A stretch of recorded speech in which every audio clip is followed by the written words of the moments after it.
हाँ बेटा, कल एटॉमिक की थ्योरी कंप्लीट की थी, मतलब थ्योरी काफी हद तक पढ़ ली थी अपन ने। आज उस पूरी थ्योरी को क्वेश्चनों से क्लियर करते हैं। देखो बेटा, थ्योरी इज रामायण, वो पढ़ते हैं, बड़ा बोरिंग सा लगता है, लेकिन हाँ चीजें सीखनी जरूर होती है। अब उनको अप्लाई करते हैं आज, ठीक है। तो आज एटॉमिक स्ट्रक्चर के क्वेश्चन करेंगे अपन, ठीक है। कल हमने देखो, कल का थोड़ा सा कहानी अब तक, सर ये क्या सीरियल चला रहे हो, फिर कहानी आगे की, ठीक साहब। तो एक तो रेडियस का फॉर्मूला निकाला था 0.529 n square by Z angstrom, जरा याद करो वो कुर्बानी, ठीक है ये। और v इक्वल टू आया था, ये nth ऑर्बिट की रेडियस, ये nth ऑर्बिट में velocity 2.18 into 10⁻⁶ Z by N, n square by Z, Z by N metre पर सेकेंड, ठीक है। फिर एनर्जी के फॉर्मूला आए थे, क्या आए थे बेटा, energy, total energy, total energy in nth orbit -13.6, minus shows bounded electron, ठीक है, Z square by N square electron volt. बेटा ये फॉर्मूले याद होने चाहिए, कहीं भी इसी से निकाल लूंगा क्या, kinetic energy is equal to और minus of total energy, potential energy is twice of total energy, sign वो का वही रहता, दोनों माइनस होती है, पोटेंशियल और टोटल दोनों माइनस होती है, ट्वाइस होती है, बस ये ध्यान रखना,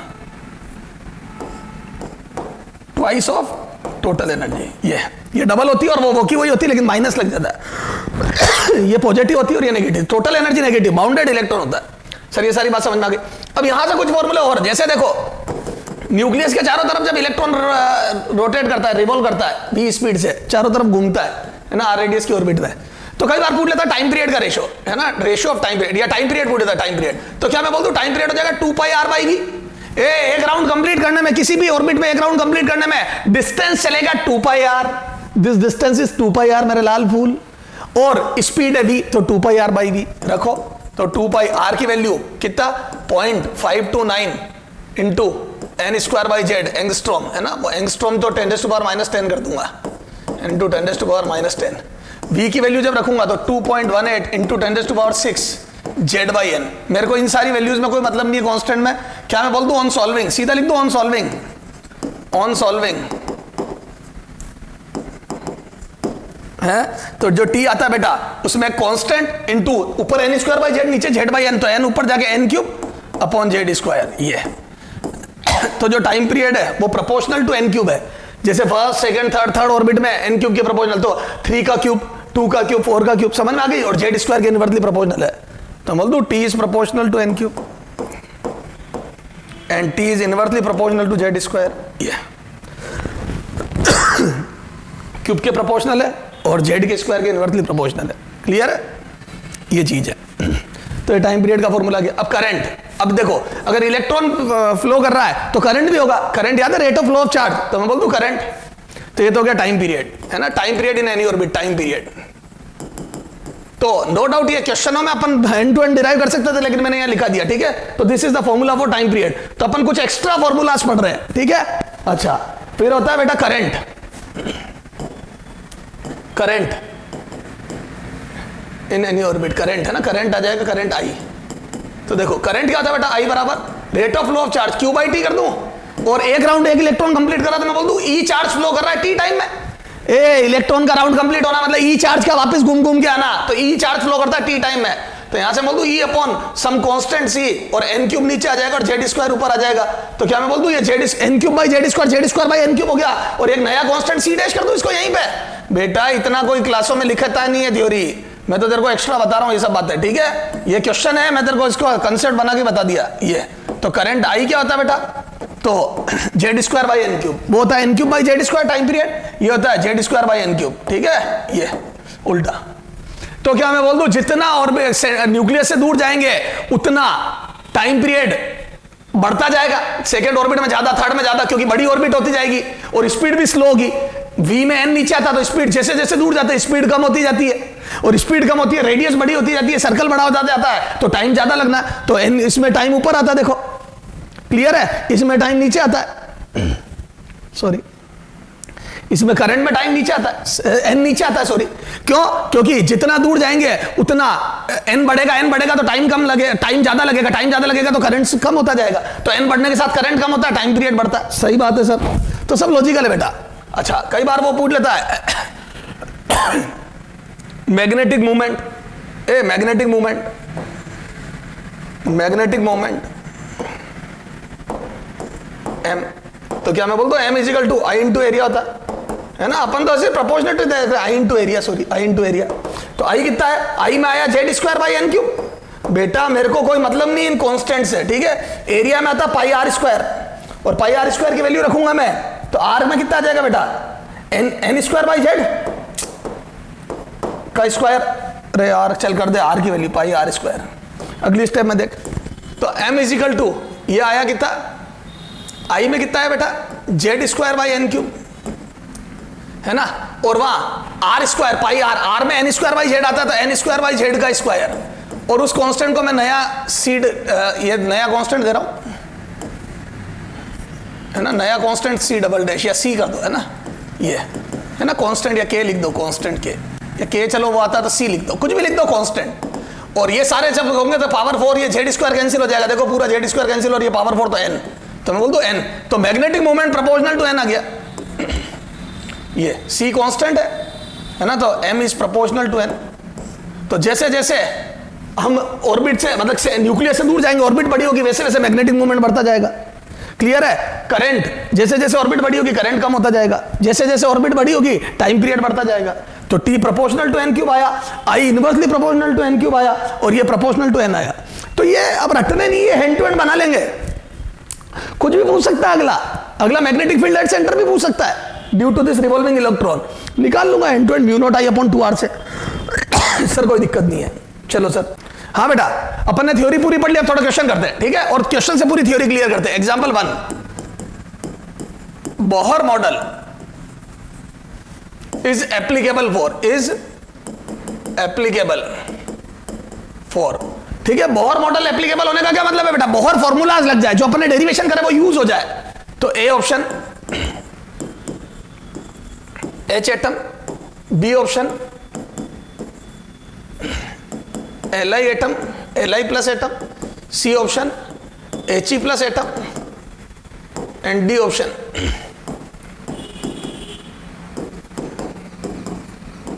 ठीक है। तो बोहर मॉडल किसके लिए एप्लीकेबल है, तो हम फटाफट से पढ़ते हैं और इसको टिक करके भाग जाते हैं। क्यों? क्योंकि हमने हाइड्रोजन एटम के लिए बोहर मॉडल एप्लीकेबल है, सबको पता है। नहीं बेटा, अब देखो थोड़ा सा ध्यान से। सर क्या ध्यान से? चारों ऑप्शन पढ़े, मैं बार बार बोलता हूं चारों ऑप्शन पढ़े नहीं तो गलती कर दोगे। यहां आया फॉर हाइड्रोजन एटम, ठीक साहब, यहां Li प्लस एटम, ये He atom, He plus atom. तो सबसे पहले तो अपन देखते हैं बोहर मॉडल क्या है। तो मैं बोलता हूं बोहर मॉडल इज एप्लीकेबल। पहले इंपॉर्टेंट बात, बोहर मॉडल मैंने बोला था थ्योरी में, पर वो ध्यान नहीं रहता है, क्वेश्चन करते तो पता पड़ता है क्या इंपॉर्टेंस, किस चीज की क्या इंपॉर्टेंस है ना आंसर। तो मैं बोलता हूं बोहर मॉडल इज एप्लीकेबल, किसके लिए एप्लीकेबल होता है? Only for single electronic species, single electron atom, ठीक है, ये स्पीसीज सिंगल इलेक्ट्रॉन एटम के लिए ही एप्लीकेबल है। सर क्या मतलब हुआ? याद है मैंने डेरिवेशन करा था, K Q1 Q2 Q2 एक इलेक्ट्रॉन लिया था, ज्यादा क्यों नहीं ले सकते? मैंने कहा था उनका वेक्टर सम सेंट्रल आया नहीं आया उसकी कोई गारंटी नहीं है, तो एक इलेक्ट्रॉन होना चाहिए, सिंगल इलेक्ट्रॉन। तो देखो इनमें से सिंगल इलेक्ट्रॉन, केमिस्ट्री आपको बहुत अच्छे से आती है, हाइड्रोजन में तो एक ही इलेक्ट्रॉन होता है, ए जो चारों तरफ घूमता है। Li में होता है तो 3 प्रोटॉन 3 प्रोटॉन 3, तो न्यूक्लियस के अंदर प्रोटॉन है खूब सारे, और 3 इलेक्ट्रॉन होते हैं, पहली ऑर्बिट में 2 और दूसरी में 1। लेकिन ये Li प्लस है तो एक इलेक्ट्रॉन हट गया, तब भी 2 इलेक्ट्रॉन बचे, तो इसके लिए बोहर मॉडल नहीं लगेगा क्योंकि मेरे सारे फॉर्मूले फेल हो जाएंगे, तो इसके लिए तो नहीं लगेगा। He प्लस में होते तो 2 थे, लेकिन एक किसी ने निकाल लिया, He प्लस है, तो मैं बोल दूं yes this is single electronic species, 2 थे एक निकाल लिया, एक बचा, तो इसके लिए भी एप्लीकेबल है। तो मैं बोल दूं बोथ आर करेक्ट, यानी कि आंसर इज डी। जो लोग चारों ऑप्शन नहीं पढ़ते वो ए टिक करके आगे रवाना हो चुके हैं, उनका क्वेश्चन उन्हें पता ही नहीं, घर जाके पता पड़ेगा गलत हो गया। नो डाउट उनको नॉलेज था, लेकिन उन्होंने चारों ऑप्शन नहीं पढ़े, बर्बाद हो गए। चारों ऑप्शन को बहुत ध्यान से पढ़े, answer is both A and C, दोनों में एक एक इलेक्ट्रॉन है। तो बोहर मॉडल तब लगेगा जब एक इलेक्ट्रॉन रिवॉल्व कर रहा हो। क्यों? क्योंकि मैं कॉम्प्लिकेटेड स्टडी नहीं करी बोहर ने, क्योंकि उसमें वेक्टर सम उसमें सेंट्रल आया नहीं आया उसकी कोई गारंटी नहीं है। ठीक सर, ठीक है। तो Bohr model single electronic species के लिए लगता है, ठीक है। फिर देखो, which of the following value of angular momentum, याद है सेकंड बात ये, angular momentum represents stable orbit, इनमें से कौन सा एंगुलर मोमेंटम स्टेबल ऑर्बिट को रिप्रेजेंट करता है? Which of the following value of angular momentum represent stable orbit? A H upon pi, B H upon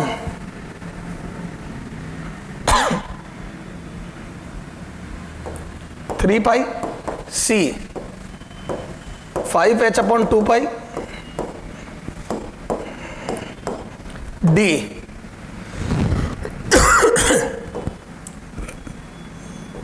7h upon 4 पाई। ठीक है, ई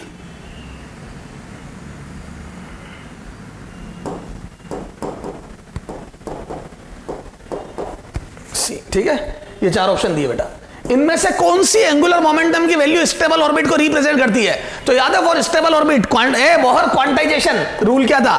तो बोल दू इधर देखो, for stable orbit, for stable orbit या stationary orbit, for stable orbit angular momentum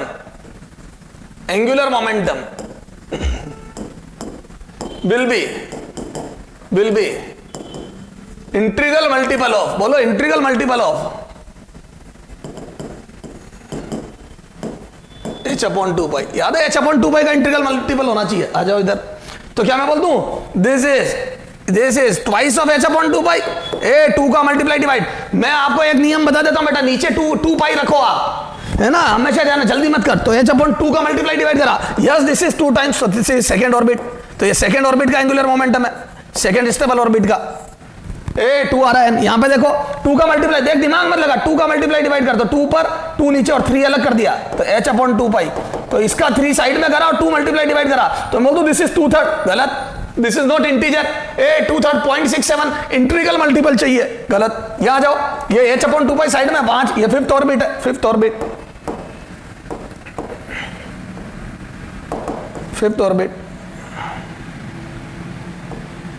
ये fifth orbit. ठीक है, तो ये फिफ्थ ऑर्बिट हो गई। ठीक सा, तो ये हो गया ए सी दोनों, ये फिफ्थ ऑर्बिट है, ये सेकंड ऑर्बिट है। यहां जाओ, अब इसमें से 2 पाई अलग करो, तो मैं बोल दूं 7/2 अलग कर दिया, 4 को 2 हिस्सों में बांट दिया, 2 तो ये 2 पाई। तो क्या मैं बोल दूं ये गलत हो गया, क्योंकि 7/2 इज 3.5, नहीं चलेगा। तो मैं बोल दूं आंसर ए और सी है, तो बोथ ए एंड सी, तो ई। चारों ऑप्शन ध्यान से पढ़े। और ये समझ में आया तेरे को, मेन कंसेप्ट समझ में आया? h अपॉन 2 पाई का integer multiple is stable orbit. This is the Bohr quantization rule, Bohr's quantization rule for angular momentum. ठीक है, तो ध्यान रखना, वो ऑर्बिट स्टेबल होती है जहां पे h अपॉन 2 पाई का इंटीजर मल्टीपल होता है एंगुलर मोमेंटम। और ये डी ब्रोगली ने भी प्रूव कर दिया था।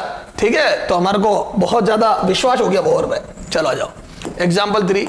धीरे धीरे देखो, धीरे धीरे सारे कंसेप्ट क्लियर हो। ओके सर, अब आ जाओ, अपन ने कुछ फॉर्मूला डिराइव किए थे। क्लोजेस्ट डिस्टेंस ऑफ अप्रोच वाला भी क्वेश्चन लास्ट में करूंगा। सबसे पहले कराने थे, लेकिन लास्ट में कराऊंगा। क्यों? क्योंकि उसमें थोड़ी सी कैलकुलेशन है ना, करेंगे लास्ट में करेंगे, पहले इजी। हाँ, फाइंड आउट रेडियस ऑफ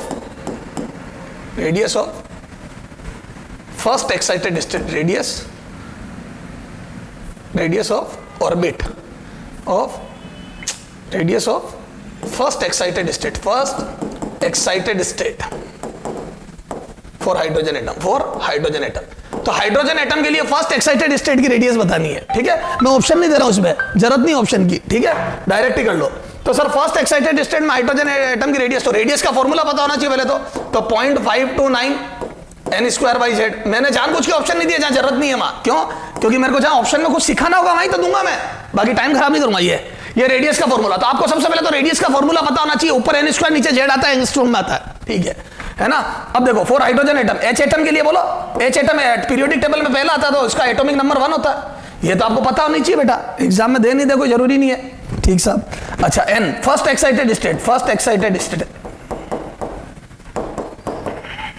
तो n बराबर 1 नहीं। फर्स्ट एक्साइटेड स्टेट मतलब होता है ग्राउंड लेवल से कितना ऊपर है, तो फर्स्ट एक्साइटेड स्टेट मतलब ग्राउंड से ऊपर, तो मैं बोल दूं ग्राउंड से एक ऊपर, तो ये देखो ये ग्राउंड स्टेट होती है, ग्राउंड। फिर ये होती है ये first excited state, this is second excited. ठीक है साहब, तो मैं बोल दूं यहां पे n बराबर 2 होता है, ये ग्राउंड स्टेट में n बराबर 1 होता है। या n बराबर 2 होता है, या n बराबर 3 होता है, तो n बराबर 1, n बराबर 2, n बराबर 3, तो फर्स्ट एक्साइटेड स्टेट मतलब n बराबर 2, तो रखो यहाँ पे n बराबर 1 भी होगा, तो क्या होगा फर्स्ट एक्साइटेड स्टेट में n बराबर 2, रखो n बराबर 2, z बराबर 1, तो कितना आ जाएगा r, तो यहां से बोल दूं फर्स्ट एक्साइटेड स्टेट की रेडियस, तो r इज इक्वल टू 0.529, इसको 0.53 लिख दूं, ठीक सर, n बराबर, बेटा थोड़ा सा कैलकुलेशन में दिमाग लगाओ, तो फर्स्ट एक्साइटेड स्टेट n2 रखा, z हाइड्रोजन एटम के लिए 1 एंगस्ट्रॉम, तो बोल दो ये 4 टाइम्स आ जाएगा, तो 2.12 एंगस्ट्रॉम लगभग, this is the radius of first excited state. Sir सारी बात समझ में आ गई, तो ये धीरे धीरे अपने न्यूमेरिकल आगे चल रहे, एक्साइटेड स्टेट समझ में आया, एंगुलर मोमेंटम का क्वांटाइजेशन रूल क्या है ये समझ में आया, बोहर मॉडल कब लगता है ये समझ में आया, चलो सर आगे आ जाओ। तो यहां से अगला देखो और थोड़ा सा रेडियस पे क्वेश्चन करते हैं। हाँ, find out ratio of radius of first and second, या सेकेंड एंड थर्ड, सेकेंड, चलो first and second orbit for hydrogen atom, for H atom, H atom के लिए फर्स्ट और सेकेंड ऑर्बिट की रेडियस का रेशियो बताना है, ठीक है, चलो आ जाओ। A 1:1, B 1:4, C 4:1, D 2:1, ठीक है, 4 ऑप्शन है, चलो आ जाओ सर सॉल्यूशन। तो अपने को पता है रेडियस का formula as we know R N बराबर 0.53 N square by Z angstrom, ये होता है ना एंगस्ट्रॉम। अब चूंकि अपने को रेशियो निकालना है, तो जो नहीं काम की चीज है उन पर ध्यान मत दो, ये काम की चीज नहीं है। सर क्यों काम की चीज नहीं है? हाइड्रोजन एटम के लिए जेड बदल नहीं रहा, दोनों रेडियस के रेशियो में जेड बना आएगा, तो कैंसिल होना है, मैं ध्यान ही नहीं दे रहा हूं, 0.53 कैंसिल होना है रेशियो में, बात आती है सिर्फ एन की। तो यहां से मैं बोल दूं क्या, ये रेशियो, ये फॉर्मूला होता है, तो यहां से R1:R2, दिस एम्प्लाइज कितना लिख दूं इसको, R1:R2, तो मैं लिख दूं 0.529, ठीक है ये, और ये आ जाएगा कौन सा R1 का स्क्वायर अपॉन Z1, है ना, जेड ही रहने दो इसको, इस 2 0.529 या 529 या 53 जो भी है, 2 का स्क्वायर अपॉन जेड, तो क्या बोल दो जेड से जेड गया 0.529 से, तो 1:2 1:4, 2 का स्क्वायर 4, तो 1:4, तो रेडियस का रेशियो आ गया 1:4, आंसर इज दिस। क्लियर है क्या? तो ये फॉर्मूला लगाया, एन स्क्वायर के प्रोपोर्शनल होता है भैया, तेरी रेडियस डबल तो तेरी रेडियस 4 गुना, ये तो एन स्क्वायर के प्रोपोर्शनल है, तो finally R is proportional to N square, तो जिसकी रेडियस ज्यादा, जिसकी ऑर्बिट बड़ी उसकी रेडियस ज्यादा, 4 टाइम्स आ गई।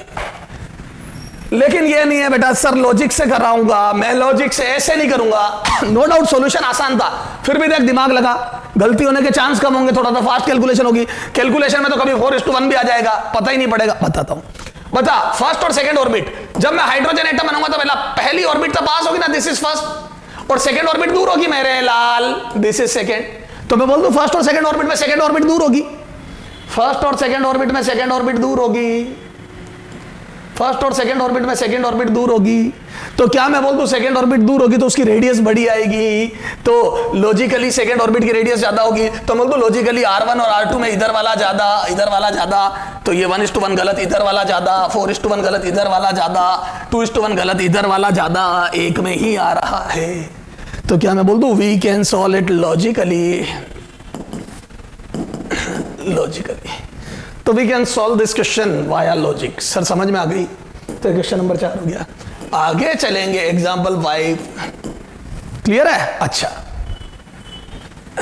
Find out ratio of radius of first orbit for H atom and He+ atom, है ना, ratio of radius of first orbit for H atom and He+ atom means, है ना, इस क्वेश्चन का दूसरे तरीके से RH/R He+, ठीक है, फॉर फर्स्ट ऑर्बिट n = 1 के लिए, है ना, फर्स्ट ऑर्बिट के लिए रेडियस का रेशियो किसका, हाइड्रोजन एटम और He+, A 1:1, B 2:1, C 1:2, D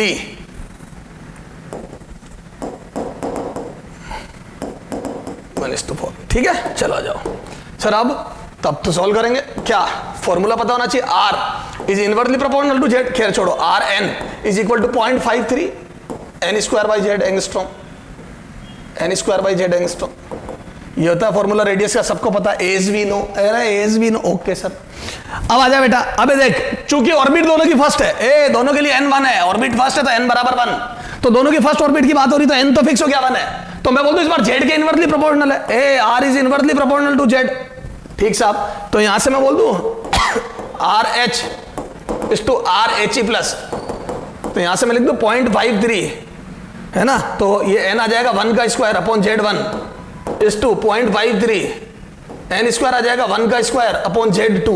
H E plus का z2 होता है Z2 He प्लस, hydrogen He plus, helium second number पे आता है पीरियोडिक टेबल में, ये फर्स्ट पे आता है हाइड्रोजन। ठीक सर, तो ये ऊपर वाले कैंसिल हो गए, Z यहाँ 2 है, ये Z नहीं है, ये 2 है, तो बोल दो 2 उधर जाएगा तो 2:1, आंसर इज 2:1।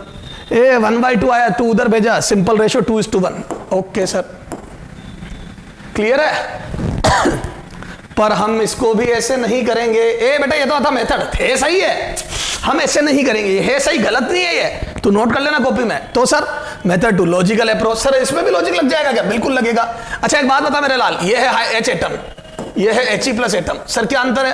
एक प्रोटॉन या 2 प्रोटॉन है न्यूक्लियस में, न्यूट्रॉन में बता ही नहीं रहा हूं। अच्छा अब देखो, एक इलेक्ट्रॉन यहां रिवॉल्व करता है हाइड्रोजन एटम के लिए, इसमें भी यहां करता है, लेकिन क्या मैं बोल दूं थोड़ा करीब आ जाएगा, क्यों? क्योंकि यहां पे एक प्रोटॉन का अट्रैक्शन कम होगा, 2 प्रोटॉन का अट्रैक्शन थोड़ा ज्यादा होगा, तो इस इलेक्ट्रॉन को 2 प्रोटॉन मिलके खींच रहे तो थोड़ा तगड़ा खींच रहे, यहां पे एक प्रोटॉन खींच रहा है थोड़ा हल्का खींच रहा है, तो क्या मैं बोल दूं यहां अट्रैक्शन फोर्स ज्यादा, सेंट्रीपिटल फोर्स ज्यादा है, सेंट्रीपिटल फोर्स इसमें ज्यादा है, H से He प्लस में सेंट्रीपिटल फोर्स ज्यादा है, 2 प्रोटॉन या 1 प्रोटॉन, क्या मैं बोल दूं यहां पर न्यूक्लियस में 2 प्रोटॉन है, सेंट्रीपिटल फोर्स ज्यादा है, तो थोड़ी सी रेडियस कॉन्ट्रैक्ट हो जाएगी, थोड़ा करीब आ जाएगा, करीब आएगा। सर समझ में आ गई? तो मैं बोल दूं थोड़ी सी रेडियस कम हो जाएगी, तो हाइड्रोजन एटम की रेडियस बड़ी होगी, हीलियम की कम होगी, इधर वाला बड़ा, ये बड़ी, ये छोटी, तो ये वाली रेडियस बड़ी होगी, इधर वाली रेडियस बड़ी होगी, ये गलत हो गया, ये गलत हो गया, ये गलत हो गया, एक ही बचा। तो logically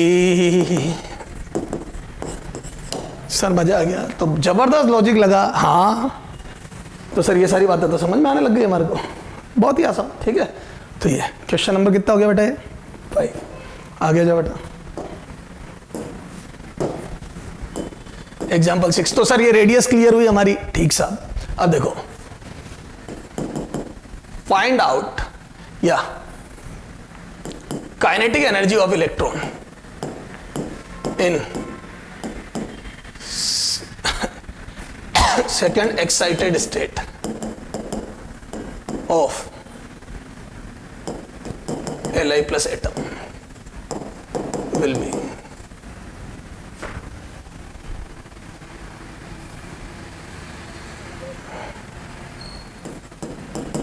yes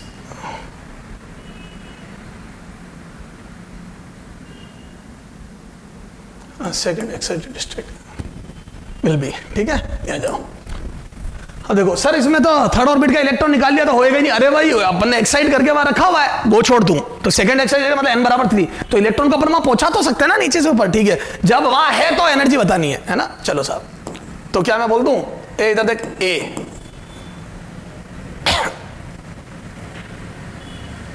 minus 13.6 electron volt, B 13.6 electron volt, C 27.2 electron volt, D can't calculate. ठीक है, ये क्वेश्चन आपके सामने। ठीक है, मैं सोल्व कर रहा हूं बेटा, तो ये सॉल्यूशन देख। As we know, a kinetic energy as we know, K E बराबर हाफ एम बी स्क्वायर, ये लगाओगे क्या? मना करा था मैंने, नहीं, हाफ एम बी स्क्वायर में मास ऑफ इलेक्ट्रॉन और वी निकाल के रखोगे, बहुत लंबी रामायण हो जाएगी, फिर जूल, फिर इलेक्ट्रॉन वोल्ट में ना ना ना ना ना ना ना। तो सर याद है total energy in nth orbit क्या होती है? Minus 13.6 Z square by N square electron volt. Sir मजा आ गया, और इसी से काइनेटिक निकल जाएगी, याद है टोटल में माइनस लगा दो काइनेटिक आ जाएगी। तो पहले मैं टोटल निकालूंगा, एज वी नो ये जानते हैं हम, तो total energy in nth orbit, third orbit, तो सेकंड एक्साइटेड स्टेट, ए ध्यान रखना मैंने कहा ना क्वेश्चन, तो n बराबर 3, याद है ग्राउंड स्टेट से 2 ऊपर, सेकंड एक्साइट 2 ऊपर, यानी कि ग्राउंड से 2 ऊपर मतलब n बराबर 3, तो यहाँ रखो माइनस n बराबर 3, जल्दी मत करना। तो Z L I, A periodic table का थर्ड एलिमेंट है तो जेड भी 3 होगा, n3 Z3 रखो, 3 का स्क्वायर, इधर भी 3 का स्क्वायर इलेक्ट्रॉन वोल्ट। ये 9 से 9 कैंसिल हो गया, माइनस 13.6 इलेक्ट्रॉन वोल्ट आई टोटल एनर्जी। अब तू मेरे से चाहे काइनेटिक पूछ, चाहे टोटल पूछ, चाहे पोटेंशियल पूछ, मेरे को सब पता है, क्योंकि टोटल पता है तो हम कहेंगे। थ्योरी देख, मैंने सिखाया तेरे को, टोटल से मैं कहीं पे भी जा सकता हूं। तो क्या मैं यहां से बोल दूं hence kinetic energy is minus of total energy. तो kinetic is minus of total energy, तो टोटल पे माइनस लगा देता, मैं बोल दूं काइनेटिक एनर्जी कितनी आ गई 13.6 इलेक्ट्रॉन वोल्ट। पोटेंशियल पूछता तो पोटेंशियल भी निकाल देता, ट्वाइस ऑफ टोटल, तो ये आ जाता माइनस 27.2 इलेक्ट्रॉन वोल्ट। ये तो काइनेटिक आ गई प्लस 13.6 इलेक्ट्रॉन वोल्ट और टोटल पोटेंशियल आ गई minus of double of this 27.2। Okay sir, तो आंसर क्या आ गया बेटा? ये पहली बात तो नेगेटिव तो क्रॉस हो गया, हो ही नहीं सकता था। ये आपको जान के आश्चर्य होगा कि this is wrong, this is wrong, this is actually wrong. Sir क्यों रॉन्ग? आपने बोहर मॉडल धड़ल्ले से लगाया, बोहर फॉर्मूले से धड़ल्ले से लगाया। क्या ये सिंगल इलेक्ट्रॉनिक स्पीसीज है? क्या ये सिंगल इलेक्ट्रॉनिक एटम है? क्या सबसे पहले चेक करो। देखो पहला क्वेश्चन करते वक्त तो तुम बड़े नेता बनते हो कि हमारे को सब आता है ना? क्वेश्चन करते वक्त तो तुम्हारे को बड़ा नॉलेज होता है। ये जब मैंने पूछा for which Bohr model is applicable, तब तो तुमने बड़ा धड़ल्ले से बोला कि इसके लिए बोहर मॉडल एप्लीकेबल नहीं है, इसमें एक इलेक्ट्रॉन इसमें, तब तो तुम बड़ा ध्यान रख रहे हो। और जब क्वेश्चन करने की बारी आई और फोर्थ ऑप्शन था कांट कैलकुलेट, तब तुमने ध्यान ही नहीं दिया। जब फोर्थ ऑप्शन कांट कैलकुलेट है तो आपको थोड़ा सा देख लेना चाहिए। तो मैंने जब देखा तो यहां पे मैं बोल दूं this is not single electronic species. A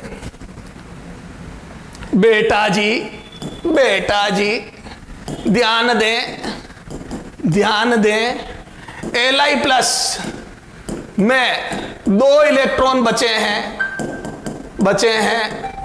this is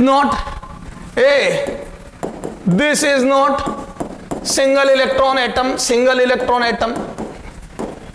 clear है? तो ये this is not single electron. Bohr model applicable, Bohr model और formulas are not will not be applicable।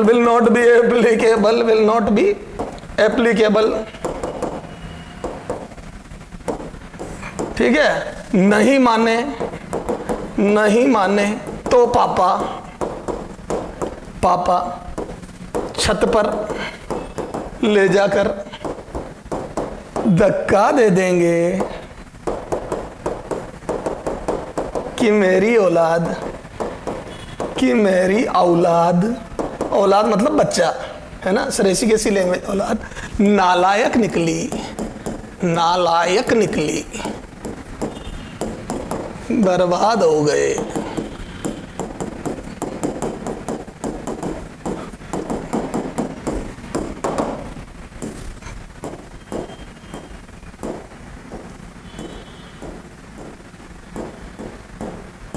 ठीक है बेटा? तो मुद्दे की बात यह है कि मुद्दे मजा हो गई, कॉमेडी ध्यान दे। क्या सेकंड एक बहुत अच्छी बात है, सेकंड एक्सरसाइज, पर यहां बोहर मॉडल नहीं लगेगा। ये can't calculate is the hint कि आप चेक करें कितने इलेक्ट्रॉन है। तो क्या मैं बोल दूं इसमें बोहर मॉडल लगेगा ही नहीं? तो इसका आंसर आएगा कांट कैलकुलेट, है ना, क्योंकि Bohr model is not applicable. ठीक है, वेरी वेरी इंपॉर्टेंट। सर समझ में आया? आगे चलो। तो सर मजा आ गया। क्वेश्चन नंबर 6, क्वेश्चन नंबर 7,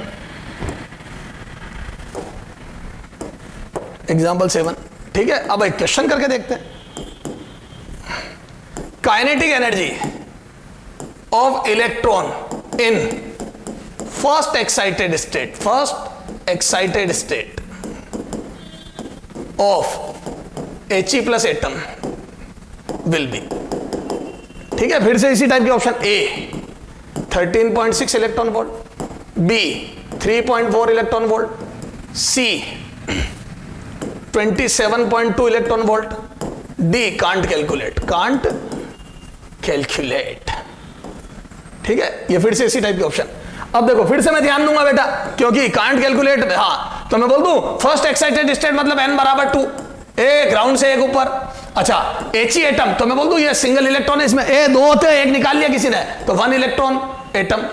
बिल्कुल बोहर मॉडल लगेगा, ए 1 इलेक्ट्रॉन एटम। और Z बराबर 2 होता है, इसका पीरियोडिक टेबल में सेकंड नंबर पे आता है। तो मैं बोल दूं yes Bohr model is applicable, yes Bohr model और फॉर्मूला इज एप्लीकेबल। तो तो यहां लगेगा, बिल्कुल लगेगा। तो और मैं बोल दूं n बराबर 2 एंड z बराबर 2, तो n बराबर 2 और z बराबर 2 रखना है। तो यहां से बोलो कितना आ जाएगा रे, तो क्या मैं बोल दूं काइनेटिक एनर्जी, पर काइनेटिक एनर्जी डायरेक्ट नहीं निकलेगी, टोटल एनर्जी निकालो nth ऑर्बिट में, तो -13.6 z square by n square electron volt. ये तो n2 और z2 रखो, तो -13.6 2 का स्क्वायर अपॉन 2 का स्क्वायर इलेक्ट्रॉन वोल्ट। तो यहां से बोलो कितनी आ जाएगी टोटल एनर्जी, तो यहां से बोल दो टोटल एनर्जी कितनी आएगी, बोलो।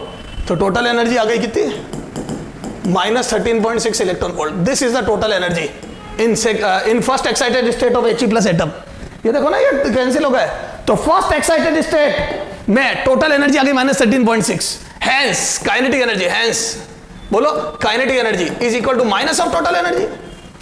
अरे kinetic energy minus of total energy, तो आ जाएगा kinetic energy is equal to, बोलो माइनस लगा दो इसमें, तो 13.6 इलेक्ट्रॉन वोल्ट। तो He प्लस की फर्स्ट एक्साइटेड स्टेट में kinetic energy would be yes plus 13.6 and Bohr model is applicable. समझ में, पिछले में क्यों नहीं था और इसमें क्यों है, बहुत बहुत ध्यान से देख लो। चला जाओ, पोटेंशियल एनर्जी कोई पूछ लेता मेरे से, पोटेंशियल एनर्जी, तो बोल दो potential energy is twice of total energy. तो आ जाओ ट्वाइस ऑफ -13.6 इलेक्ट्रॉन वोल्ट, तो ये आ जाएगा बेटा 27.2 माइनस का इलेक्ट्रॉन वोल्ट। ये यस टोटल एनर्जी नेगेटिव होगी, तभी तो इलेक्ट्रॉन बाउंडेड है, भाग नहीं रहा है, बंधा हुआ है। 500 रुपए मांगता है न्यूक्लियस इलेक्ट्रॉन से, या यूं समझ लो 27.2 रुपए मांगता है। अब वो पैसे देगा तो जाएगा, नहीं तो नहीं जा पाएगा। This is called bounded electron. Sir सारी बात समझ में आई, मजा आया।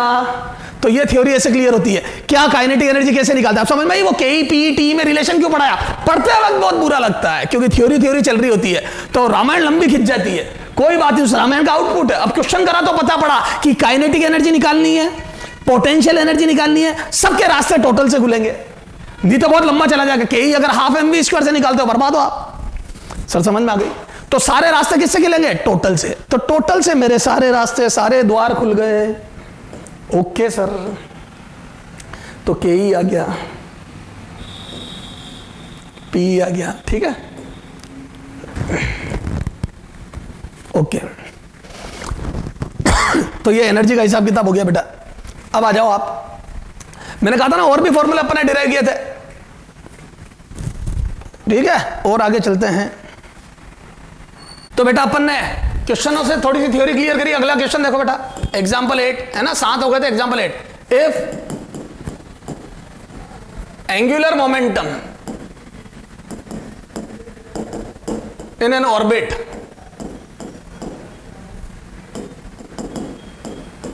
For H atom is L equal to H upon pi, then find out then velocity of electron, velocity of revolving electron, velocity of electron in this orbit will be। अब देखो बेटा, थोड़ा सा क्वेश्चन अपन ने दिया है ना, मैं इसके ऑप्शन नहीं दे रहा हूं क्योंकि मेरे को इसमें ऑप्शन में कुछ समझाने में इंटरेस्ट नहीं। अब देखो, मैंने ना तो कोई एक्साइटेड स्टेट दी, ना तेरे को ऑर्बिट का नंबर दिया, और मैंने वेलोसिटी पूछ ली, तो मैं बोल दूं एज वी नो। ए भैया तू क्या जानता है, मैं ये जानता हूं सर कि velocity in any orbit is given by 2.18 into 10⁶ Z/n metre पर सेकेंड। ये क्लियर है, Z/n मीटर पर सेकेंड, ठीक है। अब इसमें Z और n की वैल्यू, ठीक साहब, तो क्या मैं बोल दूं हाइड्रोजन एटम के लिए Z बराबर 1, n मुझे नहीं पता n क्या होगा, उसके लिए उसने एंगुलर मोमेंटम, अगले ने एंगुलर मोमेंटम की बातें करी हुई है H अपॉन पाई, तो मैं बोल दूं एज वी नो, हम एंगुलर मोमेंटम में भी कुछ बातें जानते हैं। एज वी नो क्या जानते हो, एंगुलर मोमेंटम mvr या L बराबर n H अपॉन 2 पाई का इंटीजर मल्टीपल होता है, और वो जो मल्टीपल होता है वो ऑर्बिट का नंबर होता है। तो आ जाओ, तो यहां से मैं बोल दूं कंपेयर विथ, तो यहाँ पे L की वैल्यू रखते हैं कितनी, H अपॉन पाई, यहाँ से आ जाएगा n H अपॉन 2 पाई, यहाँ से H और पाई गए, तो मैं बोल दूं n बराबर 2 आ गया, n बराबर 2, तो ऑर्बिट का नंबर आ गया एंगुलर मोमेंटम से। H अपॉन पाई इसमें 2 का मल्टीप्लाई डिवाइड करा तो ऊपर जो 2 आएगा वो ऑर्बिट का नंबर हो गया, है ना। तो यहाँ से आ जाओ वेलोसिटी इन nth ऑर्बिट कितना आ जाएगा, सेकेंड ऑर्बिट में 2.18 इंटू 10⁶ Z, तो हाइड्रोजन एटम के लिए Z1 और ऑर्बिट का नंबर 2 मीटर पर सेकेंड, तो कितना आ गया है, लगभग 1.09 इंटू 10⁶ मीटर पर सेकेंड। ये तो ये आ गया फर्स्ट ऑर्बिट की वैल्यू। तो फर्स्ट ऑर्बिट के अंदर वेलोसिटी आई। समझ में आ गई क्या? तो फर्स्ट ऑर्बिट में इलेक्ट्रॉन की वेलोसिटी आ गई। क्लियर है? चलो साहब, तो कई बार वो एंगुलर मोमेंटम से ऑर्बिट का नंबर निकलवाता है। ठीक सर। हाँ, अगला देखो,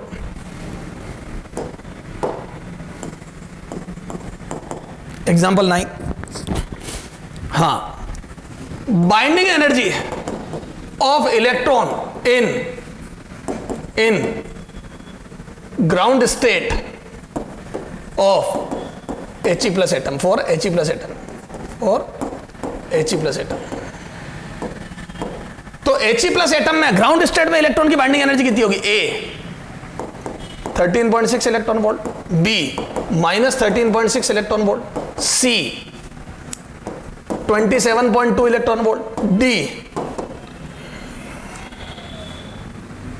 54.4 electron volt, D minus 54.4 electron volt. ये 4 ऑप्शन है बेटा, ठीक है? ये 4, चला जाओ। तो ये 4 ऑप्शन है। अब देखो बाइंडिंग एनर्जी, तो सॉल्यूशन तेरे को याद कर, मैंने वहां पे जब डुअल नेचर पढ़ाया था तब भी मैंने बताया था कि रिकॉइल में गलती करवाता है, बाइंडिंग एनर्जी में गलती करवाता है। और याद है कैथोड के रेस्पेक्ट में पोटेंशियल पूछा या स्टॉपिंग पोटेंशियल, दोनों में अंतर था। तो देखो यहां मिस्टेक होने के पूरे चांस है। सबसे पहले अपन टोटल एनर्जी निकालते हैं, एनर्जी के रास्ते सारे टोटल से खुलते हैं। तो मेरे को ये फॉर्मूला पता, 13.6 Z² electron volt. This is the formula for total energy, 13.6 Z² electron volt. ठीक है, अब यहां पे देखो ग्राउंड स्टेट, तो n बराबर 1, ग्राउंड स्टेट n बराबर 1 को बोलते हैं। He plus atom, Bohr model applicable है, 2 में से 1 इलेक्ट्रॉन निकाल लिया, सिंगल इलेक्ट्रॉनिक स्पीस है और Z बराबर 2 है। अरे बोलो 1 इलेक्ट्रॉन स्पीस, 1 इलेक्ट्रॉन एटम, तो बिल्कुल बोर मॉडल लगेगा, 1 इलेक्ट्रॉन एटम है। ठीक है, और Z बराबर 2 रखो, रखा सर। तो यहां आ जाएगा माइनस 13.6, Z की वैल्यू 2 और n ग्राउंड स्टेट में n के 1 का स्क्वायर इलेक्ट्रॉन वोल्ट। तो यहां से आ जाएगा कितना? Total energy in nth orbit आ जाएगी ये माइनस 54.4 इलेक्ट्रॉन वोल्ट। तो फर्स्ट ऑर्बिट में He प्लस के इलेक्ट्रॉन की energy, total energy minus 54.4 electron volt होगी। Minus 54.4 electron volt, minus 54.4 electron volt. तो बच्चा ये टिक करके आ जाता नहीं। अब मीनिंग समझना, ये He प्लस एटम है, इसके फर्स्ट ऑर्बिट में इलेक्ट्रॉन है, उसकी एनर्जी माइनस 54.4 इलेक्ट्रॉन वोल्ट। अभी एनर्जी की और बातें करेंगे। इसका मतलब है इतनी एनर्जी से बंधा हुआ है। अब आपको इलेक्ट्रॉन को यहां से इनफाइनाइट पे ले जाना है तो इतनी एनर्जी देनी पड़ेगी। अभी मैं बताऊंगा आयनाइजेशन एनर्जी, आयनाइजेशन पोटेंशियल, सारी बातें करेंगे। तो आप 54.4 एनर्जी दो तो ये बाहर निकल जाएगा। मतलब ये कितने से बंधा हुआ है? तो मैं बोल दूं, अगर एनर्जी पूछता तो आंसर, अगर वो फर्स्ट ऑर्बिट में एनर्जी पूछता तो माइनस 54.4 होता। मैं बोल दूं binding energy of electron, binding energy of electron मतलब समझ इसका मतलब, कितनी एनर्जी से, अमाउंट बताना, कितनी एनर्जी से इलेक्ट्रॉन बाउंडेड है, इलेक्ट्रॉन बाउंडेड है, बंधा हुआ है, बाउंडेड है। तो answer is 54.4, answer is 54.4 electron volt. तो पॉजिटिव आंसर आएगा। 54.4 इलेक्ट्रॉन वोल्ट एनर्जी से बंधा हुआ है। तो बाइंडिंग एनर्जी में वो माइनस साइन अपने आप आ गया। ये जो माइनस साइन है वो बंधे हुए के लिए, तो minus sign is for bounded, this sign is for bounded, negative is for bounded. और बाउंडेड अगले ने अपने आप बोल दिया कि बाइंडिंग एनर्जी बताओ, तो बाइंडिंग में अपने आप माइनस आ गया, तो आंसर हो जाएगा 54.4 इलेक्ट्रॉन वोल्ट। क्लियर है? तो बाइंडिंग एनर्जी में माइनस आ गया है, binding energy itself content minus, तो अपने को तो आंसर 54.4 देना है। अगर वो पूछता है एनर्जी ऑफ इलेक्ट्रॉन तो मैं माइनस 54.4 करता। ध्यान रखना दोनों ऑप्शन है। वैसे अगर एग्जाम में देखा तो सिंगल होना चाहिए, लेकिन दोनों है तो अपन प्लस करेंगे, क्योंकि बाइंडिंग एनर्जी में अपने आप माइनस आ गया। जैसा मैंने वहां बताया था, याद करो, स्टॉपिंग पोटेंशियल में अपने आप आ गया कि स्टॉप करने के लिए पोटेंशियल, तो प्लस में आंसर दूंगा। और विथ रेस्पेक्ट टू कैथोड पूछे, चाहे वो स्टॉपिंग पूछे कुछ भी करके, या एनोड का पोटेंशियल पूछे तो नेगेटिव, क्योंकि एनोड पे नेगेटिव लगाते तभी तो इलेक्ट्रॉन रिपेल होते हैं। कैथोड से एमिट होता है इलेक्ट्रॉन, एमिटर प्लेट कैथोड होती है, फिर इलेक्ट्रॉन आता है तो रिपल्शन के कारण धीरे होता है, तो एनोड पे माइनस लगाते हैं। ठीक है, तो विथ रेस्पेक्ट टू कैथोड पूछे तो नेगेटिव आंसर दूंगा, और स्टॉपिंग पोटेंशियल पूछेगा तो प्लस में दूंगा। ऐसे ही घन की रिकॉइल वेलोसिटी पूछे तो प्लस में आंसर दूंगा, घन की वेलोसिटी पूछे तो माइनस में दूंगा, क्योंकि बुलेट से उल्टी जाती है घन। और ऐसे यहां पे बाइंडिंग एनर्जी पूछे तो प्लस में आंसर दूंगा, और इलेक्ट्रॉन की एनर्जी पूछे तो माइनस में दूंगा। वो माइनस बताएगा बंधा हुआ इलेक्ट्रॉन है। ऐसा ही थर्मो में होता है, work done by the gas और अगेंस्ट द गैस। क्लियर है? पिस्टन ऊपर जा रहा है तो work done by the gas positive होगा, पिस्टन नीचे आ रहा है तो work done by the gas negative होगा क्योंकि ऑन द गैस हो रहा है। पर वो पूछ रहे work done on the gas, तो फिर पॉजिटिव आंसर दूंगा। पिस्टन जब नीचे आता तो work done on the gas है फिजिक्स में, और work done on the gas है तो अगर वो पूछ ले ऑन द गैस कितना वर्क हो रहा है तो प्लस में आंसर दूंगा क्योंकि ऑन द गैस ही तो हो रहा है। और वो पूछ ले work done by the gas तो उल्टा माइनस में आंसर दूंगा क्योंकि हो ऑन द गैस रहा है। तो वो बाय द गैस पूछे तो माइनस दूंगा क्योंकि उल्टा हो रहा है। ठीक सर, सर धीरे धीरे, तो सारी बात धीरे धीरे समझते रहेंगे। अभी टॉपिक में बाइंडिंग एनर्जी की बात चल रही है, मैंने बाइंडिंग एनर्जी समझा दी। क्लियर है बेटा? ठीक है, अगला क्वेश्चन देख। एग्जाम्पल 10। ठीक है, अच्छा अब थोड़ा सा 2-3 डेफिनेशन देख ले।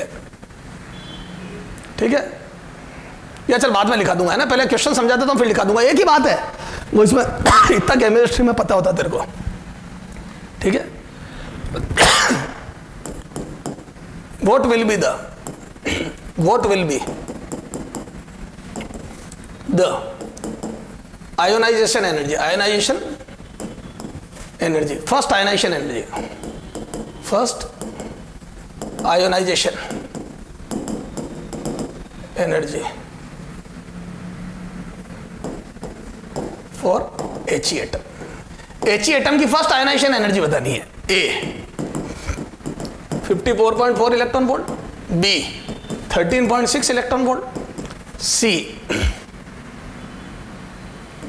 108.8 electron volt, D can't calculate. फिर से कांट कैलकुलेट ऑप्शन देखते ही आपके कान खड़े हो जाने चाहिए कि हाँ यार ध्यान देना है। अब देखो फर्स्ट आयनाइजेशन एनर्जी, सबसे पहले आयनाइजेशन एनर्जी का मतलब क्या होता है? किसी भी एटम को आयन बनाने के लिए रिक्वायर्ड मिनिमम एनर्जी, है ना, गैसियस एटम। ध्यान रखना, ए इधर देख, मैं 2-4 बातें बताता हूं तेरे को। इधर देखो, इधर देख, देखो आयनाइजेशन एनर्जी की डेफिनेशन बोल रहा हूं मैं। ए ionization energy, ionization energy, energy, ठीक है, energy required to remove an electron from atom। बोलो बेटा, क्या ये डेफिनेशन सही है? Energy required to remove an electron from atom. लगता है हाँ, क्यों? क्योंकि एटम से इलेक्ट्रॉन जाते हैं आयन बन जाएगा। बिल्कुल ओके। तो ऐसा लग रहा है कि राइट है, गलत है। सर क्यों गलत है?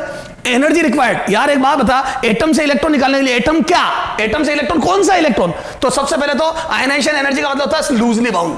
ध्यान रखना, तो आप अगर एलआई है तो एलआई में ऐसा नहीं है कि आप दूसरा इलेक्ट्रॉन निकालने में एनर्जी दे दो अंदर से, नहीं, सबसे बाहर वाला इलेक्ट्रॉन निकलेगा। तो जैसे लिथियम है तो लिथियम की फर्स्ट ऑर्बिट में 2 इलेक्ट्रॉन है और बाहर 1 है, तो इसी इलेक्ट्रॉन की बात होगी। उसको बोलते हैं, नो डाउट सर ये भी निकाल सकते हैं हम, पहले ये निकलेगा फिर ये निकलेगा फिर ये, तो पहला इलेक्ट्रॉन निकलेगा उसको बोलते हैं फर्स्ट आयनाइजेशन एनर्जी। सेकंड निकालोगे एलआई प्लस बन जाएगा सेकंड, उसको बोलते हैं सेकंड आयनाइजेशन एनर्जी। तो नाम दे दूंगा, लेकिन आप आयनाइजेशन एनर्जी लूजली बाउंड, तो मैं बोल दूं energy required to remove loosely bound electron, जो सबसे loosely bound electron from atom is called ionisation energy. Minimum energy required, है ना, मिनिमम लिखना। तू ज्यादा भी तो दे सकता है, कल तू 10 सी और 12 देके कह देगा आयनाइजेशन एनर्जी 12 है, मैंने लूजली बाउंड को निकाला। नहीं, चाहिए तो 10 थी, 2 काइनेटिक एनर्जी बच गई। तो minimum energy required to remove loosely bound electron from atom. अब सही है, क्लियर है? क्यों? क्योंकि एटम के अब जैसे एलआई की बात चल रही है तो लूजली बाउंड इसी की बात चल रही है। और मिनिमम एनर्जी 13 चाहिए, 12 चाहिए तो 12 ही दे, 14 देखे ये मत बोल कि काइनेटिक एनर्जी बच गई, नहीं। तो minimum energy required to remove loosely bound electron. ठीक है, अब राइट है? तो हाँ सर, बच्चा बोलता है यस सर, गलत है अभी भी। सर अब क्या गलत है? मिनिमम एनर्जी भी लिख दिया, लूजली बाउंड भी लिख दिया, गलती है। क्या? एटम किस फॉर्म में? ए देख, जैसे मान लो कार्बन है, कार्बन नेचर में मान लो सॉलिड फॉर्म में एग्जिस्ट है ना, कार्बन है। अब आप पहले इसको हीट दोगे, एनर्जी दोगे, तो वो एनर्जी पहले इसको सॉलिड फॉर्म से गैसियस फॉर्म में ले जाएगी, गैसियस फॉर्म में। तो गैसियस फॉर्म में जाएगा, यहां जो एनर्जी लगी मान लो 100 इलेक्ट्रॉन वोल्ट, वो मेरे काम की नहीं, मैं यूं एग्जांपल ले रहा हूं। ये 100 इलेक्ट्रॉन वोल्ट में मेरा इंटरेस्ट नहीं है, क्योंकि अभी तक इलेक्ट्रॉन निकालना चालू नहीं कर रहे थे, अभी तो इसका कन्वर्जन करा है, एटॉमिक फॉर्म में गया है ये, सॉरी गैसियस फॉर्म में गया, तो ये नहीं। तो सर, तो मैं बोल दूं मिनिमम एनर्जी रिक्वायर्ड। अब देखो डेफिनेशन देखो, minimum energy required to remove an electron, नहीं, to remove loosely bound electron bound electron from gaseous atom, gaseous atom, ध्यान रखना gaseous atom, it should be in gaseous form, क्योंकि अब जो भी एनर्जी दूंगा सीधा इलेक्ट्रॉन निकालने में जाएगी। ध्यान रखना गैसियस एटम से इलेक्ट्रॉन निकालने में। सर आप तो केमिस्ट्री भी, अरे बेटा केमिस्ट्री पढ़ाई हुई है, पूरी फिजिकल केमिस्ट्री पढ़ाई हुई है 4 साल टारगेट जेई वाले बच्चों को। तो मैं बोल दूं 54.4 इलेक्ट्रॉन वोल्ट। सॉरी क्या बोल रहे हो सर, आपका ध्यान कहां चला गया, केमिस्ट्री में इमोशनल हो गए आप तो। 54.4 इलेक्ट्रॉन सुनना, तो क्या मैं बोल दूं ये आयनाइजेशन एनर्जी की डेफिनेशन है, this is the definition of ionization energy. अब देखो जैसे Li है, ये गैसियस फॉर्म में है ना, ये गैसियस फॉर्म में मान लो है ना, गैसियस, ठीक है, ये Li, तो Li से Li प्लस बनाऊंगा, एक एग्जांपल दे रहा हूं, तो ये आ जाएगा first Ip, first ionization energy, या Ie आयनाइजेशन एनर्जी। तो यहां जो एनर्जी लगेगी वो फर्स्ट आयनाइजेशन एनर्जी। अब Li प्लस बन गया, तो Li प्लस से Li प्लस प्लस बनाना है, तो यहां जो एनर्जी लिखेगी उसको बोलते हैं first second ionization energy, Ie2। फिर यहां से Li प्लस प्लस से Li प्लस प्लस प्लस बन गया है ना, 3 इलेक्ट्रॉन निकल गए, तो इसको बोलूंगा मैं ionization energy 3, third ionization energy, third ionization energy, ये third ionization energy, first ionization energy, ये second ionization energy and third ionization energy. ये Li से Li प्लस बनना, फर्स्ट आयनाइजेशन, Li प्लस से Li प्लस प्लस बनना, second ionization, Li plus plus से Li plus plus plus बनना, third ionization energy. This gaseous atom से, clear है? तो अब अपने से first ionization energy for He atom पूछी जा रही है, तो ये आयनाइजेशन एनर्जी की डेफिनेशन, और इसके लिए जो पोटेंशियल रिक्वायर्ड है उसको आयनाइजेशन पोटेंशियल बोलते हैं। ठीक सर, तो आयन बनाने में एनर्जी, और वो भी गैसियस एटम से आयन बनाना, लूजली बाउंड इलेक्ट्रॉन को निकाल के, जब तक बाहर वाला अंदर वाला नहीं निकालूंगा ये।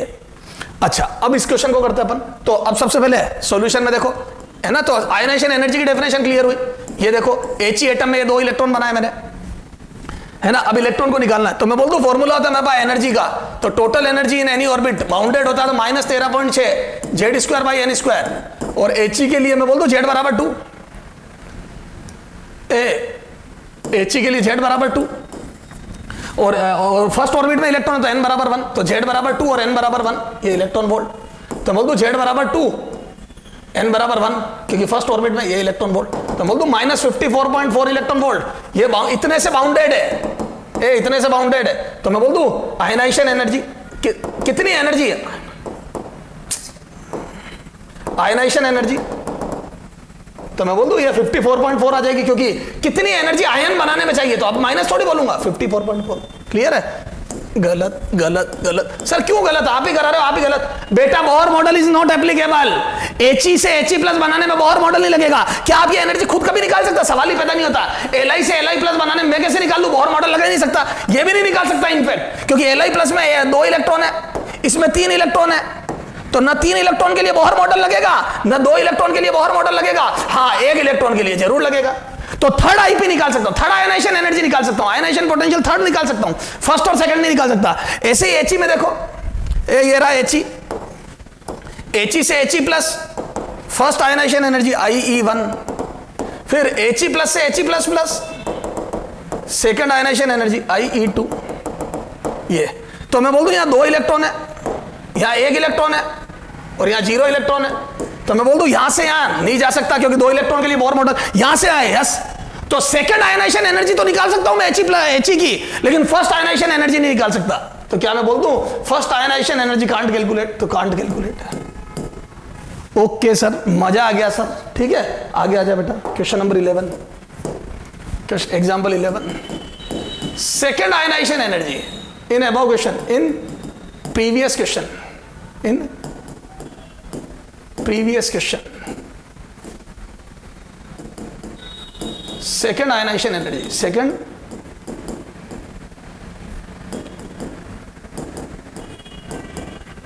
energy, ठीक है, will be A 54.4 electron volt, B 108.8 electron volt, C 13.6 electron volt, D can't calculate. ठीक है, अब देखो second ionization energy, yes I can calculate, ठीक है। अपने तो छोड़ो ना, अपन ये ऑप्शन ही नहीं देते ना, वो गड़बड़ी खत्म। 217.6 इलेक्ट्रॉन वोल्ट, ठीक साहब। अब देखो तो second ionization energy, yes He से He प्लस तो मैं नहीं बना सकता था, ठीक है, और He प्लस से He प्लस प्लस यस मैं बना सकता हूं। तो ये second ionization energy, second ionization energy. First अपन नहीं निकाल सकते थे,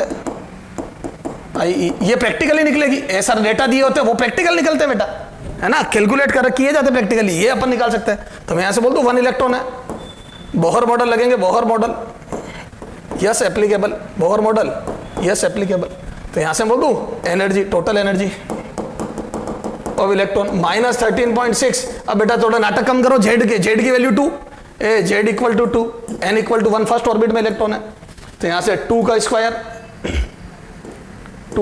अपॉन Z2 और फर्स्ट ऑर्बिट में तो 1 का स्क्वायर इलेक्ट्रॉन वोल्ट।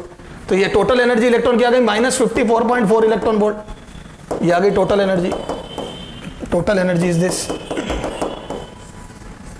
ये आ गई। अब आयनाइजेशन एनर्जी देखो, तो आयोनाइजेशन एनर्जी, आयन बनाने के लिए ionization energy, ionization energy energy is equal to, मैं बोल दूं 54.4 इलेक्ट्रॉन वोल्ट, ये। तो 54.4 electron volt energy is required to make He+2 He++, ठीक है, सेकेंड आईपी, ठीक है। और देखो इसी सीक्वेंस में जेई में पूछा क्वेश्चन बताता हूं।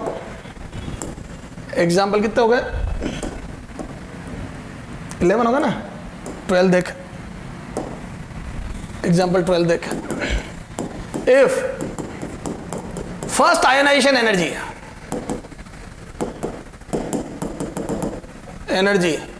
for He atom is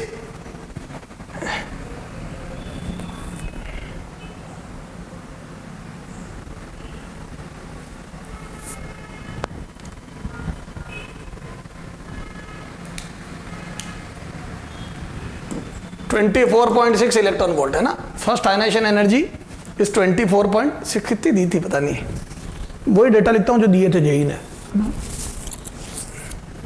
ऐसे कुछ दिया था, 24.6 इलेक्ट्रॉन वोल्ट लिख लो, इज दिस। देखो बेटा मेरा इसका कोई प्रैक्टिकल डेटा मतलब नहीं, मैंने मेरे हिसाब से लिखा है। Is then energy required to remove both the electron from He atom. तो He एटम से दोनों इलेक्ट्रॉन निकालने के लिए कितनी एनर्जी चाहिएगी, A 54.4 electron volt, B 108.8 electron volt, C 49.2 electron volt, D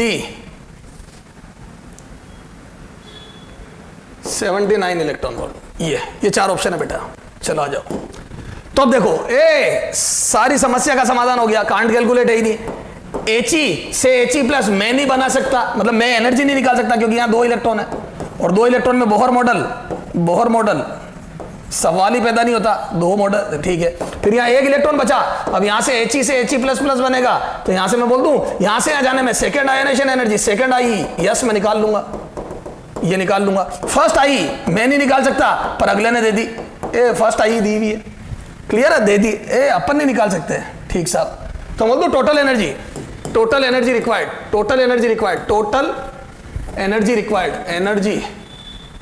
required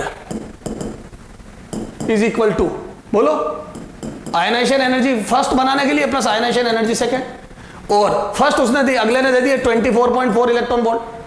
तो फर्स्ट आयनाइजेशन एनर्जी अगले ने दी है, आयनाइजेशन एनर्जी की डेफिनेशन मैंने बता दी। सेकंड आयनाइजेशन एनर्जी में निकाल सकता हूं जो मैंने पिछले क्वेश्चन में निकाली है, इन previous question I have calculated. देखो कितना ये आई थी, कितनी आई थी सेकंड आयनाइजेशन एनर्जी 54.4, ये देखो ऊपर लिखी है 54.4।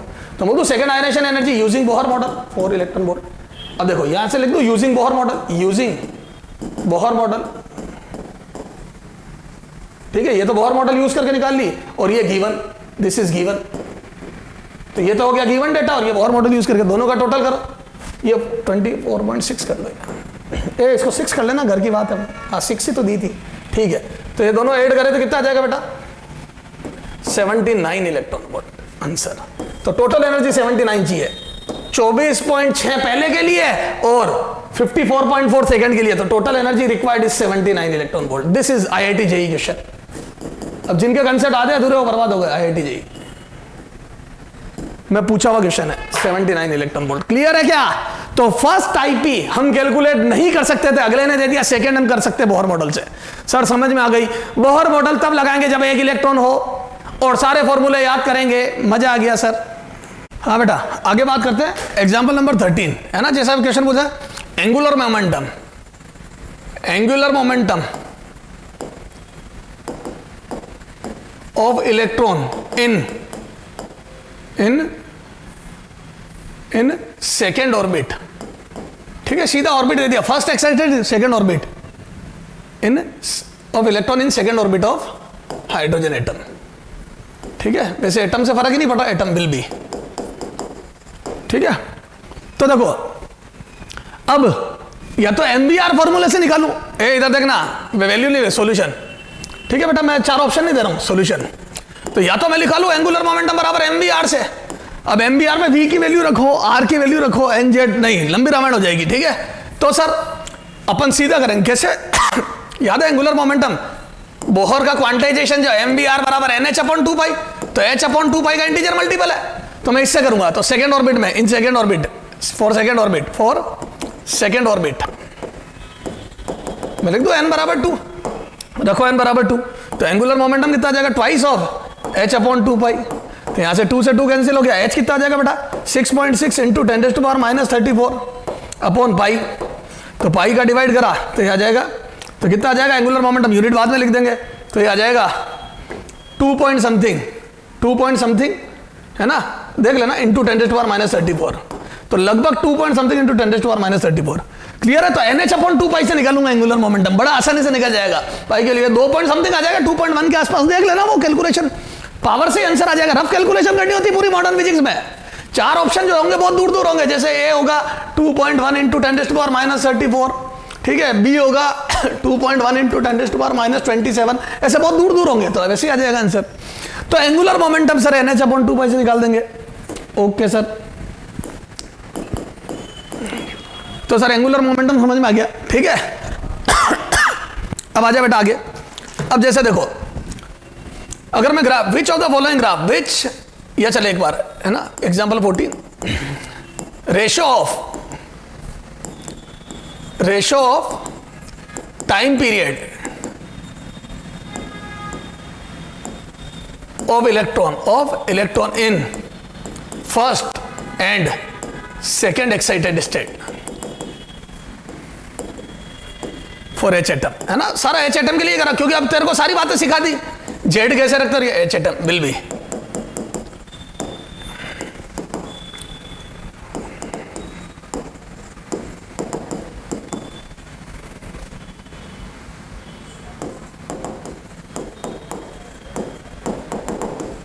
ठीक है, ये 4 ऑप्शन है। आ जाओ, क्या मैं बोल दूं क्या? ए टाइम पीरियड, तो time period is proportional to n³/z²। बोलो, बताया था ना अभी, और नहीं तो n × 2πr/v, r की वैल्यू। ए बेटा ऐसे कर ले, जल्दी जल्दी, रटना नहीं है तो 2πr/v, this is the basic. एक राउंड लगाने में टाइम, और यहां से लिख दो t बराबर 2π कांस्टेंट है, r में 0.262 n² ऊपर आएगा, अपॉन z में z/n नीचे आएगा, ये बाकी सब कांस्टेंट बन जाएगा। तो यहां से n³/z² आ तो रहा है, n³/z², ये this is the time period. तो क्या मैं बोल दूं, फर्स्ट सेकंड एक्साइटेड स्टेट हो रही है, तो ratio second excited state is to third excited state. तो यहां आ जाएगा 2 का क्यूब इज टू 3 का क्यूब, तो यह आ जाएगा 8:27। Answer is 8:27। Answer is C. Sir समझ में आ गई? क्लियर है क्या? आगे आ जाओ। तो टाइम पीरियड का रेशो, एंगुलर मोमेंटम, करंट का रेशो निकाल लोगे ना बेटा? बोलो। हाँ, ratio of current in first orbit of H atom to He plus atom. तो दोनों के फर्स्ट ऑर्बिट में H एटम और He एटम के करंट का रेशो है ना, तो I for H is to I for He plus in first orbit, ये पूछा है ना, is equal to what? In first orbit, in first orbit, ये तो आ जाओ ए 1:4, बी 1:8, सी 4:1, डी 8:1। ठीक है, 4 ऑप्शन है। आ जाओ बच्चा सॉल्यूशन। करंट हमारे को पता है E/T होता है बेटा, और T में पता है मेरे को कांस्टेंट, तो यहाँ पे नया कांस्टेंट इंटू Z²/n³ आ जाएगा। ये बच्चे वहाँ n² n³ आता है, Z²/n³ आ जाएगा। और यहाँ से मैं लिख दूँ IH/I HE+, तो यहाँ से कितना आ जाएगा बोलो, तो Z आ जाएगा 1 का स्क्वायर अपॉन 1 का क्यूब इस टू C' यहाँ पे Z², तो 2 का स्क्वायर अपॉन 1 का क्यूब फर्स्ट ऑर्बिट, ये क्यूब कट गया, ये कट गया, तो यहाँ से बोल दो 1:4। बिल्कुल ओके सर, 1:4। ये अगला देखो, मैक्सिमम पेज हो गए, थोड़े से पेज डिलीट करने पड़ेंगे।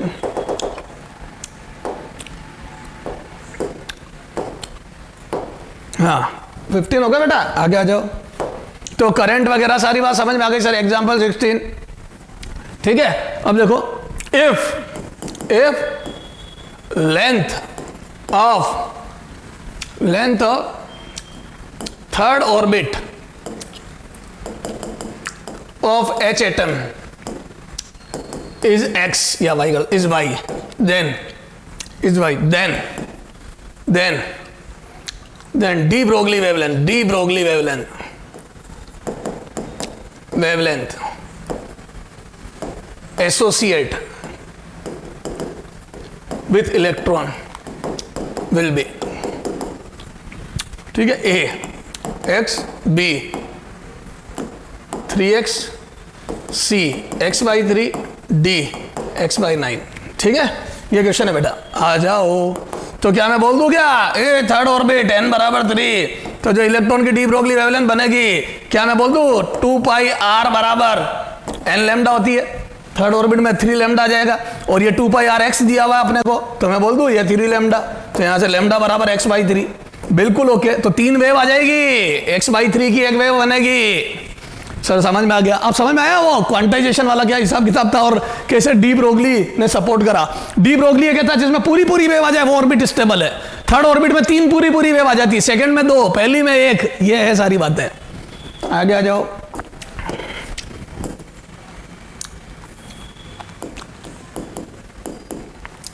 हाँ, इफ फाइंड आउट या ratio of time period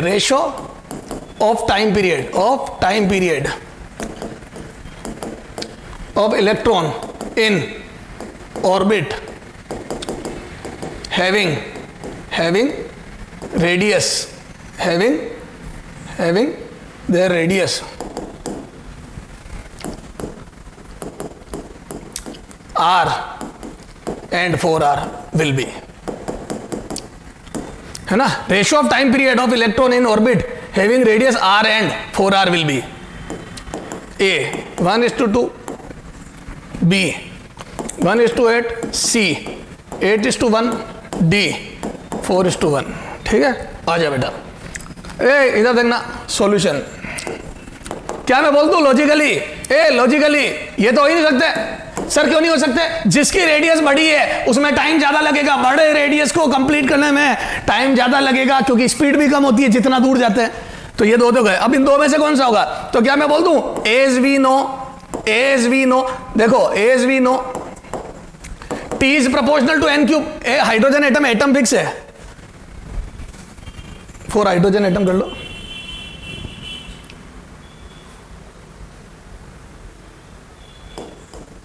H atom है ना, H एटम की ऑर्बिट में बात हो रही है, ठीक है साहब, है ना। तो as we know ये प्रोपोर्शनल होता है n क्यूब के, and r radius is proportional to n square. तो क्या मैं बोल दूं r और 4r दिया है, तो मैं बोल दूं n1² अपॉन n2²। तो यहां से मैं बोल दूं n2 = ट्वाइस ऑफ n1 आ गया। ये देखे ना, r से r कट गया, और ये रूट किया, तो थोड़ा सा स्पीड में बता रहा हूं 1:2। तो बोल दो n2 = ट्वाइस ऑफ n1। तो सेकेंड ऑर्बिट जो 4r रेडियस की ऑर्बिट है उसका नंबर डबल होगा, तो n1 n2 n1 से डबल होगा। जैसे पहली ऑर्बिट है तो दूसरी होगी। तो अब यहां से देखो, तो t1 upon t2 = n1³ upon n2³। This implies T1 upon T2 is equal to N1 cube upon 2N1 cube, और जैसे ये करूंगा तो 1/8 आ गया, तो ये आ गया T1 अपॉन T2 बराबर 1/8, तो 1:8 इज द आंसर। क्लियर है क्या? तो 1:8 आंसर होगा, 1:8 would be the answer, 1:8। Clear है? चलो साहब, बिल्कुल ओके सर, 1:8। तो रेशियो ऑफ टाइम पीरियड से समझ में आ गया। तो रेडियस दे दी, रेडियस से पहले एन पे जाना पड़ेगा नंबर पे। क्या रेडियस 4 गुना है तो ऑर्बिट का नंबर डबल होगा, और जिसका ऑर्बिट का नंबर डबल है वहां टाइम पीरियड 8 गुना होगा। सर समझ में आ गई? तो ये कुछ अपना बेहतरीन क्वेश्चन है। अब क्लोजेस्ट डिस्टेंस ऑफ अप्रोच वाले क्वेश्चन करना अपने को, ठीक है? कितना करीब तक पहुंच पाएगा, है ना, कोई भी पार्टिकल। तो क्लोजेस्ट डिस्टेंस ऑफ अप्रोच वाले क्वेश्चन